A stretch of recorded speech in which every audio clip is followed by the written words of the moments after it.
우리 좌우로 바라보시면서 한번 이렇게 인사 나누셨으면 좋겠습니다.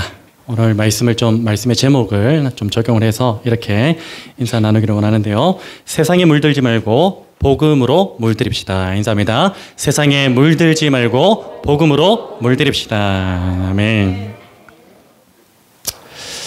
언제부턴가 제 설교는 첫 인사말이 곧 주제이고 결론이고, 그래서 인사말만 들어도 어떤 내용인지 대충 감이 오시는 그런 내용들일 거라 그렇게 생각이 됩니다. 오늘도 감이 오시죠? 네, 감사합니다. 우리 여성분들은 잘 아시겠지만 지금은 네일아트 기술이나 산업이 발달해가지고 이 손톱에 여러 가지 색을 입힐 수가 있는데요. 오늘같이 네일아트 기술이나 그 산업이 발달하기 이전에는 자연에 있는 그 천연 재료를 통해서 이 손톱에 물을 들이는 색을 입히는 그런 일들을 해왔었습니다. 대표적으로 여러분 기억나시는 게 뭐가 있죠? 예, 봉숭아 물들이기 다 아시네요. 봉숭아 물들이기가 대표적으로 예전에 우리가 손톱에 색을 입히는 그러한 대표적인 것이었는데, 봉숭아꽃으로 불리는 봉숭아로 불리는데 사실은 이제 실제로는 봉선화꽃이라고 하더라고요. 저도 잘 몰랐는데 어릴 때는 저는 이제 봉숭아가 아니고 복숭아꽃인 줄 알았습니다. 예, 조금 커서는 이제 봉숭아로 알고 있었는데 나중에 이제 또 찾아보니까 이게 봉숭아가 실제로는 이제 봉선화꽃이라고 그렇게 이야기를 하더라고요. 그래서 이제 봉선화꽃하고 그리고 잎하고 소금을 함께 이렇게 짓이겨 가지고 손톱 위에 올린답니다. 손톱 위에 올린 다음에 그 다음 과정이 뭐죠? 예, 비닐로 싸가지고 이렇게 고무줄로 딱 묶어버립니다. 이제 하루 정도 지나면은 이제 손톱에 물이 드는 그 방식이 뭐 아시는 분 아시겠지만 봉숭아 물들이는 그런 방식이죠. 당시에 봉숭아 물들이기의 특징이 있다면은 이 손톱에 물이 들기까지는 한 대략 하루 정도의 시간이 걸릴 정도로 이 손톱에 봉숭아 물이 한 번에 들지 않고 서서히 이렇게 스며든다는 것을 잘 알고 있습니다. 그렇지만 봉숭아물이 제대로 들게 된다면 이 손톱이 자라나기 전까지는 그 색이 오랜 시간 계속 유지된다고요. 쉽게 안 빠진다고 그러더라고요. 손톱이 자라면서 밀려나면서 이게 그냥 자연스럽게 빠지는 것처럼 보이는 거지, 한번 봉숭아물이 들어가면은 결코 쉽게 그렇게 빠지지 않는다고 합니다. 여러분, 이런 특징은 복음과 그리스도인의 삶에 그대로 적용되어진다고 볼 수가 있습니다. 신학적으로 볼 때요, 이 복음이라는 것은 오늘 저와 여러분의 과거적 구원인 칭의 단계에 있어서는 이 단회적인 사건으로서 강력하게 작용합니다. 아주 강력하게 작용하죠. 그렇지만 현재적 구원인 이 성화의 단계에 있어서는 지속적인 사건으로서 어떻게 합니까? 단번에 작용하는 게 아니고 서서히 그렇게 작용하는 것을 알 수가 있습니다. 이것은 마치 봉숭아 물이 손톱에 서서히 스며들어서 색이 입혀지는 것과 동일한 원리라고 그렇게 볼 수가 있는 것이죠. 여러분, 복음도 이와 동일한 원리를 가지고 있는데요. 이 복음은 그리스도의 현재적 삶 가운데서 서서히 스며들어서 예전에 우리가 입고 있었던 옷이 있죠. 곧 어떤 옷이냐면 세상의 정욕과 탐욕으로 가득 덮여있는 그 옷을 점점 예수 그리스도의 피로 물들여서 그리스도의 옷으로 변하게 하는 그 능력이 바로 이 복음 안에 있는 줄로 믿습니다.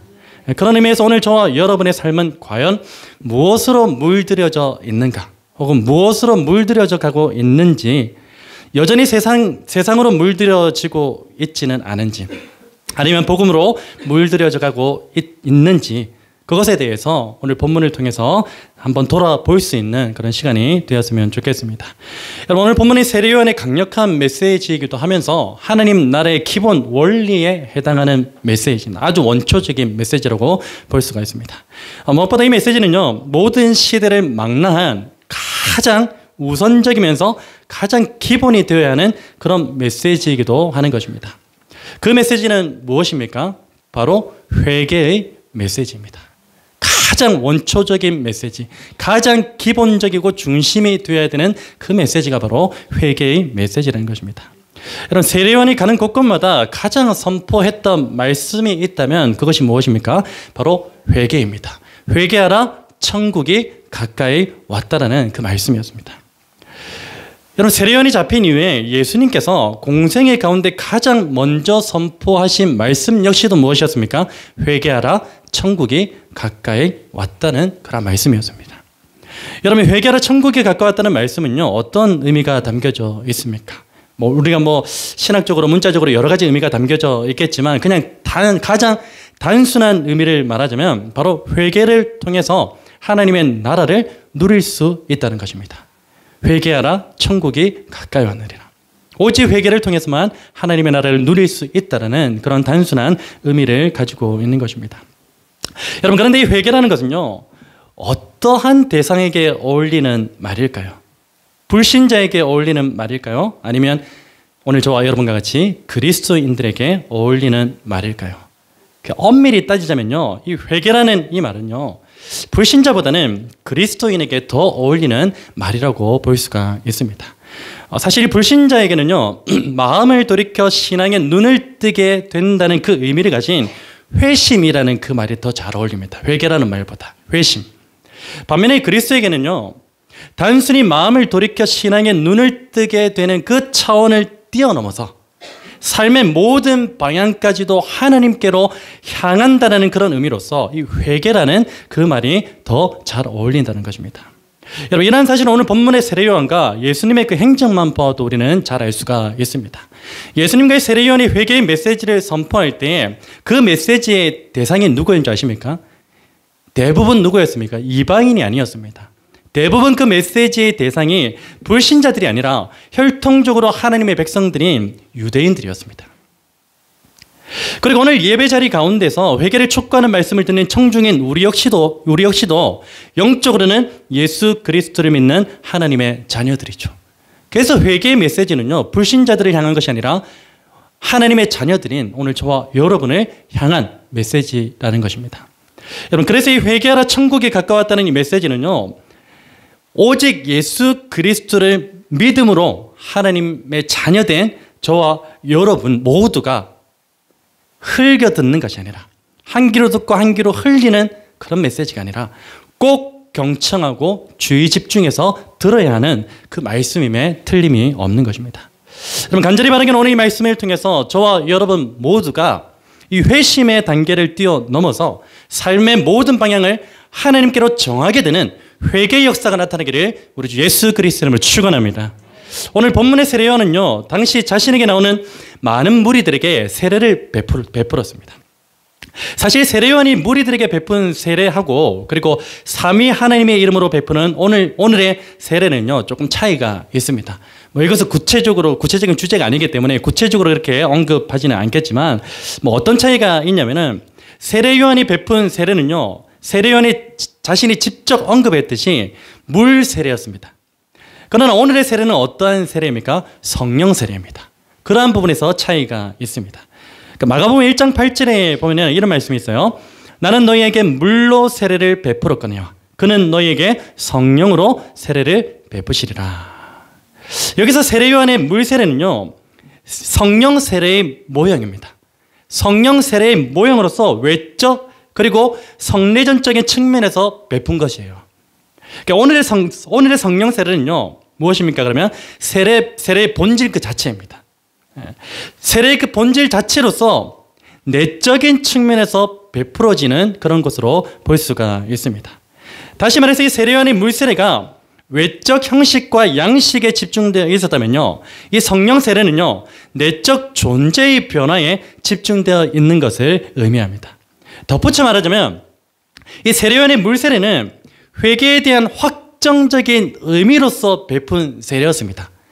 내게 회개했으니까, 당신이 회개했네? 회개했으니까 이제 세례를 받음으로써 그것이 당신이 회개한 것이 확정된다는 그런 의미로서 베풀어진 세례였습니다. 그런데 성령 세례는요, 회개에 대한 확정적인 의미로서의 물 세례를 받은 자들이 사모하면서 꼭 받아야 하는 그런 세례로 볼 수 있는 것이죠. 여러분, 여하튼 이 당시 세례 요한의 회개의 메시지를 유대인들에게 선포했습니다. 그리고 그들 중에 많은 사람들이 물 세례를 받기 위해서 자신의 죄를 자백하면서 이 세례 요한에게로 몰려드는 그런 상황이었습니다. 오늘 본문이 그런 상황을 보여주고 있는 것이죠. 그런데 그 무리들 가운데 죄에 대한 자백이나 회개에 합당한 열매 없이 세례 요한의 물세례를 받기 위해서 나오는 자들이 있었습니다. 그 당시 세례 요한의 물세례는요, 죄의 자백이 먼저 있어야 돼요. 회개가 먼저 있어야 돼요. 그거를 확정하는 의미에서 물세례를 주는 거였거든요. 근데 죄의 자백도 없이 회개에 합당한 열매도 없이 세례 요한에게 물세례를 받으러 나오는 무리들이 있었다는 것입니다. 세례 요한은 그들을 향해서 이렇게 이야기합니다. 7절 말씀인데요. 우리 같이 한번 읽어볼까요? 시작. 요한이 세례 받으러 나오는 무리에게 이르되 독사의 자식들아 누가 너희에게 일러 장차 올 진노를 피하라 하더냐. 여러분, 여기서 독사의 자식들이라는 이 말은요, 지금 이 시대에서는 다소 과격한 표현으로 보일 수도 있을 것입니다. 그런데 이러한 표현은요, 당시 회개에 합당한 열매 없이 살아가는 자들과 하나님의 심판을 피하지 못할 자들에 대한 성경의 일반적인 표현으로 이해를 해야 하는 것입니다. 오늘날 독사의 자식들아 이러면 됩니까? 안 됩니까? 절대 그러면 안 됩니다. 이 당시에는 성경의 일반적인 표현이기 때문에 그렇게 하나님께서 성경의 저자를 통해서 사용하신 것입니다. 여러분, 사실 회개에 합당한 열매 없이 살아가는 자들에 대한 이 성경의 일반적인 그 표현을 빌리자면요, 독사의 자식들아. 오늘 우리야말로 독사의 자식들아라는 거침없는 그 표현이 너무나도 잘 어울리는 존재가 아닌가 한번 생각을 해봅니다. 나는 독사의 자식이 아니야. 여러분, 실제로 그럴 때도 있습니다. 여러분, 오늘 저를 포함한 무수한 그리스도인들이 놓치며 사는 것이 있다면 그것이 무엇일까요? 바로 회개입니다. 함께 지어져가는 그런 지난 추수감사주일을 기점으로 어떤 운동에 힘을 기울이고 있습니까? 153 운동에 힘을 기울이고 있습니다. 그런데 이 153 운동 가운데 우리가 놓치고 있는 것이 있다면 그것이 무엇입니까? 바로 회개에 대한 부분입니다. 우리 가운데 153 운동에 동참하고 있는 분들이 있다면 이 153이라는 숫자가 뜻하는 바가 무엇인지는 잘 알고 있을 것입니다. 1이 무엇입니까? 하루에 한 번 하나님 말씀 묵상하기. 5는 무엇이죠? 하루에 5가지 감사 제목 적기. 3은 무엇입니까? 하루에 3번 감사 표현하기입니다. 아마도 저를 포함한 많은 분들이 이 153 운동에 성실하게 임하고 계시겠지만 우리가 공통적으로 놓치고 있는 부분이 있다면 그것이 바로 회개라는 것입니다. 사실 우리는 153 운동을 통해서 말씀 운동 그리고 감사 운동에는 너무나 힘을 쓰고 있습니다. 그렇지만 이 회개 운동에 있어서는 다른 것들에 비해서 너무나 미미할지도 모르겠습니다. 그러한 측면에서 우리는 회개에 합당한 열매 없이 살아가는 자들에 대한 이 성경의 일반적인 표현대로 독사의 자식들이라고 불려도 전혀 손색 없는 그러한 인생일지도 모른다는 것입니다. 여러분, 회개에 합당한 열매 없이 살아가는 자들의 특징이 있습니다. 그게 무엇이냐면 오늘 본문 8절의 말씀처럼 그들 스스로가 하나님의 백성이라고 착각하며 살아간다는 것입니다. 그리고 회개에 합당한 열매 없이 살아가는 자들의 결말이 무엇입니까? 9절의 말씀처럼 비참한 결말이 그들을 기다리고 있습니다. 여러분, 이처럼 회개라는 것이 오늘 저와 여러분의 삶 가운데 얼마나 중요한 요소로 자리하고 있는지 모릅니다. 그렇기 때문에 오늘 우리의 삶에는요, 날마다 회개가 필요합니다. 저는 개인적으로 이 새벽에 기도할 때에 가장 먼저 하는 기도가 있습니다. 그게 뭐냐면은 회개의 기도입니다. 주님, 연약한 죄인이 오늘도 아버지 앞으로 나왔습니다. 주님의 은혜와 긍휼로 나를 덮어 주시옵소서.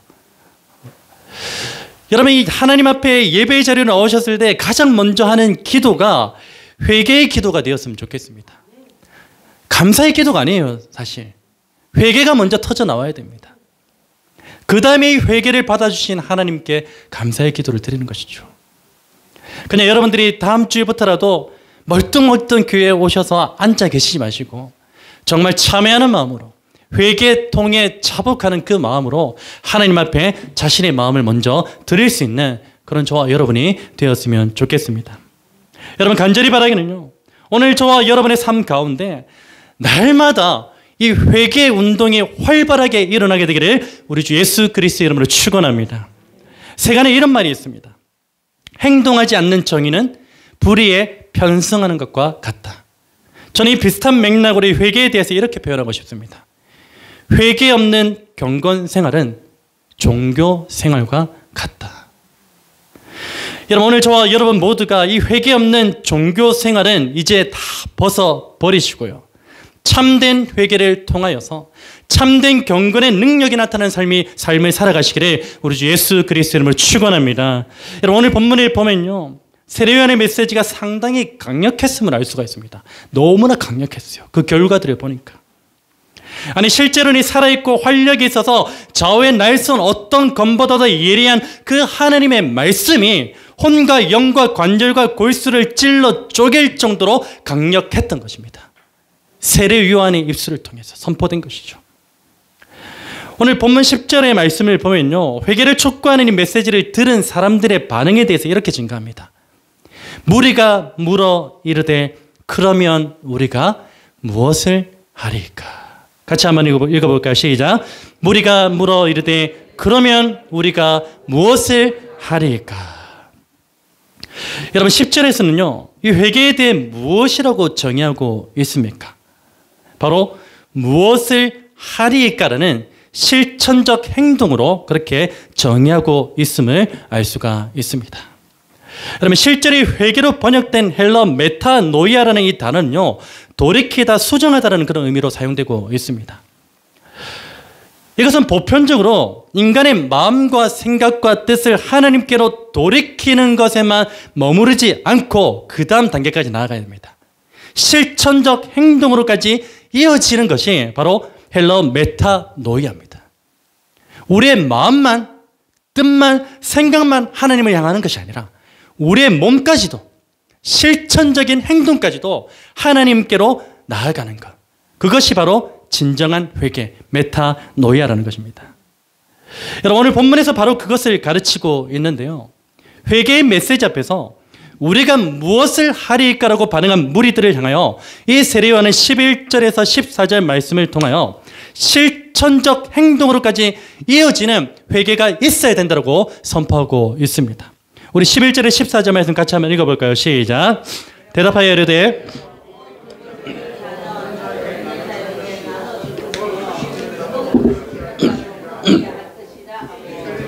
세례를 받고자 하여 와서 이르되 선생이여 우리는 무엇을 하리까 하매 이르되 부과된 것 외에는 거두지 말라 하고 군인들도 물어 이르되 우리는 무엇을 하리까 하매 이르되 사람에게서 강탈하지 말며 거짓으로 고발하지 말고 받는 급료를 족한 줄로 알라 하니라. 아멘. 여러분, 11절에서 14절이 말씀하고 있는 이 실천적 행동으로서의 그 회개가 무엇이냐면요, 성경에 큰 맥락 두 가지가 되는 계명이 있습니다. 첫 번째는 무엇입니까? 하나님 사랑. 두 번째가 무엇이죠? 이웃 사랑입니다. 바로 11절에서 14절이 말씀하고 있는 실천적 행동으로서의 회개는요, 이웃 사랑에 대한 실천적 행동을 그렇게 가리키고 있는 것입니다. 먼저 11절 한번 보십시오. 옷 두 벌 있는 자와 먹을 것이 있는 자는요, 누구를 가리키냐면 보통 우리는 무엇이라 생각합니까? 부유하니까, 넉넉하니까 먹을 것도 나눠주고, 그리고 옷도 좀 나눠주고, 그렇게 이야기하는 것 같아 보입니다. 여러분, 그러나 성경은요, 이 11절에 말씀하고는 옷 두 벌 있는 자, 먹을 것 있는 자를 가리켜서 부유한 사람이라고 말씀하지 않습니다. 그냥 그저 일반적인 사람을 지칭하는 것입니다. 여러분, 우리는 보통의 다른 사람에게 무언가를 나누어 준다고 할 때 나누어주는 그 주체를 부유한 사람으로 한정지을 때가 너무나 많습니다. 나눔은 부유한 사람들에게 국한되어져 있는 것이라고 그렇게 생각할 때가 너무나 많다는 것입니다. 그래서 스스로를 부유하지 않다라고 그렇게 생각하는 사람은요, 다른 사람에게 나누어 줄 의무가 없다라고 그렇게 생각하며 살아갑니다. 여러분, 그러나 이웃 사랑에 대한 계명을 알고 있는 사람이라면요, 부유하든지 가난하든지 누구에게나 나누는 삶이 요구된다는 사실을 우리는 잊지 말아야 합니다. 세례는 바로 이러한 부분에 대해서 이웃 사랑에 대한 실천적 행동으로서의 그 회개를 촉구하고 있는 것입니다. 그리고 12절 13절을 보십시오. 12절 13절에서 이제 누구를 향한 회개의 촉구입니까? 세리를 향한 회개의 촉구입니다. 12절 13절에서 세리들을 향하여 촉구하는 그 회개가 무엇이냐면 간단합니다. 부과된 것 외에는 거두지 말라는 것입니다. 여러분, 당시 세리라는 직업은요, 우리가 잘 알고 있듯이 유대인들이었어요. 이방인이 아닙니다. 유대인으로서 로마 권력을 등에 입고 로마 당국에서 부과한 세금 이외에 더 많은 세금을 부과해서 부당한 이익을 취하며 유대인 동족들에게 큰 피해를 입히는 그러한 존재가 바로 이 세리였습니다. 여러분, 그들은 이웃 사랑에 대한 실천적 행동으로서의 그 일환으로 다른 사람들에게 나누어 줘야 할 그 의무가 있음에도 불구하고 오히려 어떻게 했습니까? 이웃의 재산을 갈취하는 그 일에 앞장섰던 것이죠. 이러한 불법을 자행하며 살아가던 세리에 대한 세례 요한의 그 실천적 행동으로서의 회개의 촉구는 너무나 단호했습니다. 무엇입니까? 부과된 것 외에는 거두지 말라. 여러분, 마지막으로 14절에서 군인들을 향한 회개의 촉구는 무엇입니까? 사람에게서 강탈하지 말며 거짓으로 고발하지 말고 받는 급료를 족한 줄로 알라는 것이었습니다. 여러분, 이 군인이라는 직업은요, 이 로마의 정규 군인을 말하는 게 아닙니다. 이방인이 아니에요. 유대인이에요. 유대인 보조원들이에요. 이 사람들은 어떤 보조를 하냐면 세금을 징수하는 세리를 돕는 그 보조원 역할을 하는 사람들을 가리켜서 군인이라 일컫고 있습니다. 여러분, 당시 군인들로 말하자면요, 어떤 사람들이냐면 오늘의 불법 추심을 하는 불법 사채업자의 역할을 하는 그런 사람들로 보면 됩니다. 그래서 이들은요, 세리와 함께 다니면서 부당이익을 취하는 데 동조했습니다. 심지어는 그 일을 위해서 무엇을 일삼았죠? 강탈과 그리고 거짓 고발을 일삼았습니다. 한마디로 당시 군인들은요, 세리와 함께 동족을 괴롭히면서 그것으로 배를 불려왔던 자들입니다. 그래서 세례 요한은요, 우리는 무엇을 하리일까라고 묻는 그 군인들을 향하여서 무엇이라고 얘기합니까? 이제는 이웃에게서 강탈하는 일과 거짓 고발하는 일을 멈추고 자신에게 주어진 급료가 적다 할지라도 그것에 만족하며 살라는 그 실천적 행동으로서의 회개를 촉구하고 있는 것입니다. 여러분, 그렇다면요, 이 회개를 촉구하는 하나님의 그 말씀 앞에서 오늘 저와 여러분의 반응은 어떠해야 되겠습니까? 오늘 저와 여러분 역시도 세례 요한으로부터 회개의 메시지를 받은 그 사람들의 반응과 동일하게, 그러면 우리가 무엇을 하리까? 라고 반응해야 된다는 사실을 잊지 마시기를 바랍니다. 여러분, 오순절 성령 강림 사건 이후에 사도 베드로를 통하여서 하나님의 말씀을 들은 수많은 무리들의 반응이 있었습니다. 무엇이었습니까? 형제들아, 우리가 어찌할꼬? 사도행전 2장 37절 이후의 말씀을 보면요, 하나님의 말씀 앞에서 형제들아 우리가 어찌할꼬라고 이 반응한 무리들은 회개를 통해서 세례를 받게 됩니다. 그리고 죄사함을 받은 것에 머무르지 않고요, 오늘 본문에서 세례 요한이 촉구한 실천적 행동으로서의 회개가 그들의 삶 가운데서 나타났습니다. 이에 대해서 성경은 이렇게 증가하는데요, 사도행전 2장 44절에서 47절 말씀 화면에 나오는데요, 같이 한번 읽어보겠습니다. 시작.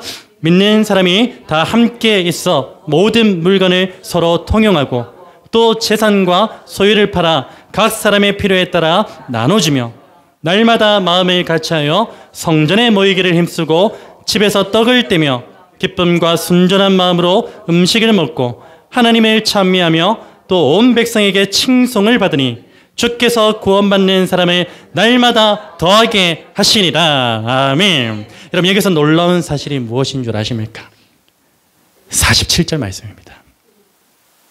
여러분, 이 47절 말씀에 대해서 킹 제임스 버전은 이렇게 증가하는데요, 잘 한번 들어보세요. 하나님을 찬양하며 온 백성에게 호감을 얻으니, 좀 더 쉽게 이해되시죠? 호감을 얻었대요. 오늘날의 그리스도인들은, 기독교인들은 비호감이잖아요. 근데 그 당시 호감을 얻었대요. 호감을 얻으니 주께서 구원받아야 할 자들을 날마다 교회에 더하시니라. 여러분 무슨 말입니까? 사도 베드로를 통해서 하나님의 말씀을 들은 자들 가운데 실천적 행동으로서의 회개라는 그 영적 부흥이 일어나니까 교회라는 그 공동체를 통하여서 구원받는 사람이 날마다 더해지는 수적 부흥도 일어나더라는 것입니다.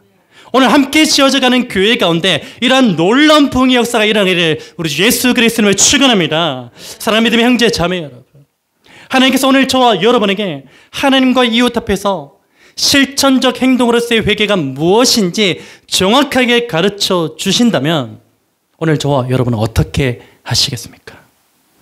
간절히 바라기는 하나님께서 오늘 저와 여러분에게 하나님과 이웃 앞에서 실천적 행동으로서의 회개가 무엇인지 가르쳐 주신다면 오늘 저와 여러분 모두가 앞뒤 재지 않고 회개에 합당한 열매를 맺겠노라고 결단하시고 실제 회개에 합당한 열매를 맺으며 살아가시는 은혜가 있기를 우리 주 예수 그리스도의 이름으로 축원합니다. 여러분, 저는 개인적으로 크리스찬이라고 불리는 연예인들의 신앙 고백이 담긴 그 간증에 대해서 좋게 보는 것도 아니고 나쁘게 보는 것도 아닌 중립적인 그런 입장으로 바라보고 있습니다. 오늘 이 말씀을 준비하면서 하나님과 이웃 앞에서 실천적 행동으로서의 그 회개에 대한 좋은 예가 되는 것 같아서 크리스찬 연예인 두 사람의 익명으로 제가 소개하고 말씀을 마무리하고자 합니다. 여러분, 첫 번째 소개할 분은요, 50대 남자 배우입니다. 이분은 아내와 함께 살면서 성인이 된 장애인 아들을 그렇게 양육하며 살아가고 있는 분입니다.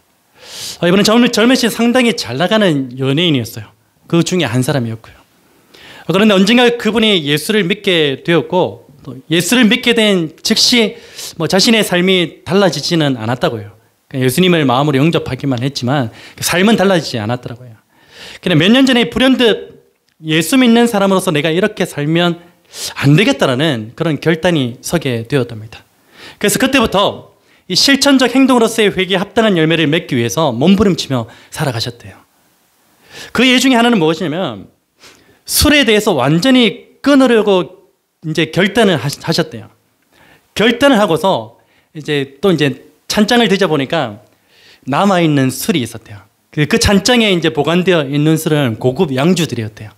그 이제 다 합치면 한 1,000만 원 상당의 고가의 그 양주들이 그 장식장에 진열이 되어 있었대요. 자기가 술은 끊었지만 이거는 이제 좋은 날이 있을 때 좋은 시간이 가질 때 그럴 때 내가 좀 먹어야 되겠다 그렇게 해서 남겨놓았대요. 근데 이제 그것까지도 남겨놓으면 안 되겠다. 이것까지도 다 처분해야 되겠다. 그런 마음이 들어가지고 양주를 이제 1,000만 원 상당하니까 이 양주를 이제 지인에게 싼 값에 그렇게 팔려고 하셨대요. 팔려고 하는데 그때 이제 하나님께서 그분 마음 가운데 고급 양주들을 다른 사람에게 팔면은 그 사람 역시도 좀 죄를 짓게 되는 것 아닌가라는 그 마음을 주시더래요.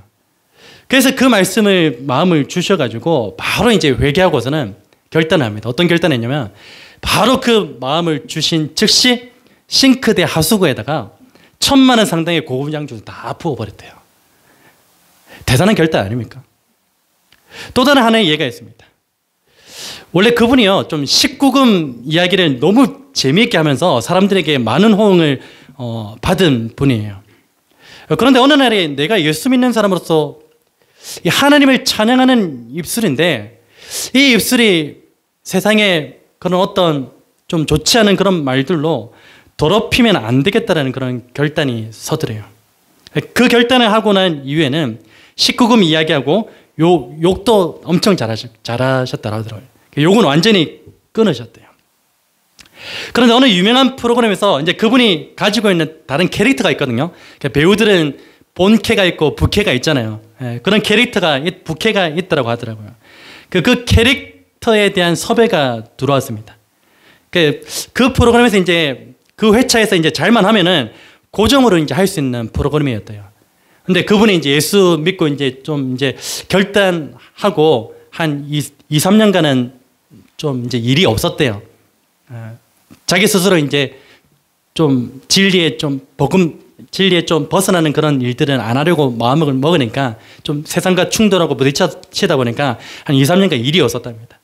이제 고정으로 이제 프로그램을 할 수 있는 그런 기회가 자기에게 주어지게 된 거죠. 프로그램의 진행자가 이분이 이제 욕을 너무 재밌게 하는 거를 이제 알고 있거든요. 그래서 이제 이분에게 이제 이런 요청을 합니다. 본인이 욕하는 게 아니고 본인이 가지고 있는 그 캐릭터가 욕한다라고 생각하시고 좀 이 역할을 좀 맡아주시면 안 되겠냐고 그렇게 이제 요청을 하게 됩니다. 그래서 이제 자기가 그냥 생각해봐도 그렇지 뭐 내가 욕하는 게 아니고 그냥 내 안에 있는 다른 캐릭터가 그렇게 욕을 하는 것이니까 괜찮겠지라고 하면서 그 1회차의 그 모든 역할들을 욕을 신나게 하면서 즐겁게 하면서 그렇게 이제 잘 마쳤다고 합니다.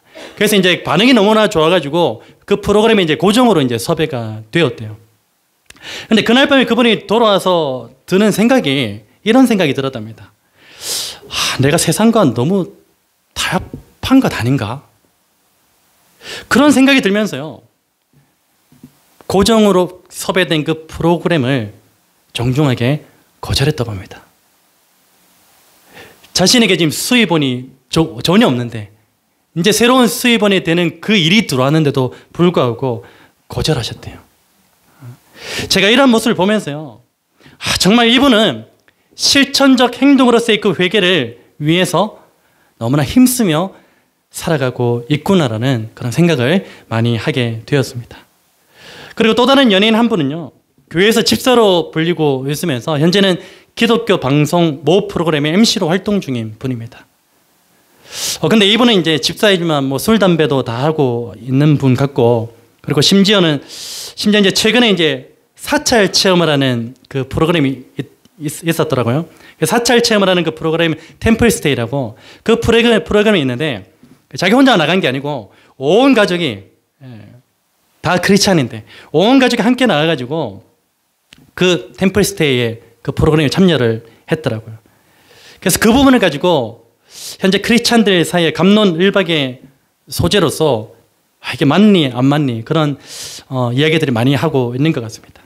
저는 개인적으로 두 번째 분에 대해서 평가하고 싶지는 않습니다.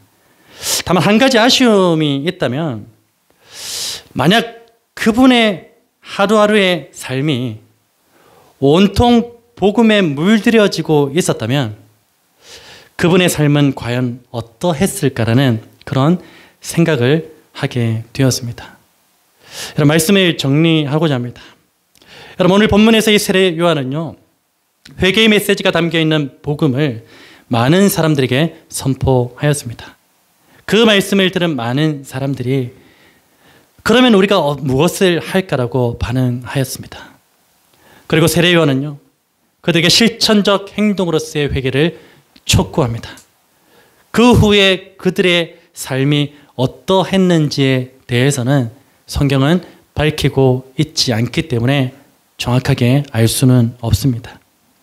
그러나 한 가지 확실한 것은요, 만약에 그들이 날마다 자신의 삶을 실천적 행동으로서의 그 회개를 촉구하는 복음으로 물들였다면 분명히 그들은 날마다 회개에 합당한 열매를 맺으면서 하나님께서 기뻐하시는 삶을 살았을 것이라는 사실은 확실합니다. 사랑하는 믿음의 형제, 자매 여러분, 오늘 저와 여러분 모두가 날마다 이 복음으로 물들여지는 삶이 되기 위해서 힘쓰시기를 주님의 이름으로 부탁을 드립니다. 힘쓰셔야 됩니다. 하루아침에 그렇게 되지는 못하겠지만 봉숭아 물들이는 게 얹자마자 물이 드나요? 그렇지 않잖아요. 오랜 시간이 걸리잖아요. 회개에 합당한 열매 맺는 삶도 단숨에 그렇게 되지는 않을 겁니다. 서서히 우리가 성화되어져가는 예수 그리스도를 닮아가는 그 과정 가운데서 몸부림침은 반드시 있어야 할 것입니다. 그래서 날마다 실천적 행동으로서의 회개에 몸부림치는 저와 여러분, 복음으로 물들여지는 저와 여러분을 통해서 오늘 함께 지어져가는 교회가 영적 부흥과 함께 하나님의 나라가 확장되는 놀라운 일들을 보게 되는 그런 은혜가 있기를 우리 주 예수 그리스도의 이름으로 축원합니다. 다시 복음으로 돌아가십시다. 날마다 복음으로 돌아가십시다. 하루하루 다시 복음으로 외쳐보시면 365일입니다. 날마다 복음으로 돌아가자. 그렇지. 나의 삶이 복음으로 물들여져야지. 그래야 회개의 역사가 일어나지. 그래야 오늘 말씀하신 하나님과 사람 앞에서, 이웃 앞에서 실천적 행동으로서의 그 회개의 모습이 우리 가운데 나타나시. 그런 고백으로 하루하루를 살아가시는 저와 여러분 될 수 있기를 주님의 이름으로 간절히 부탁을 드립니다.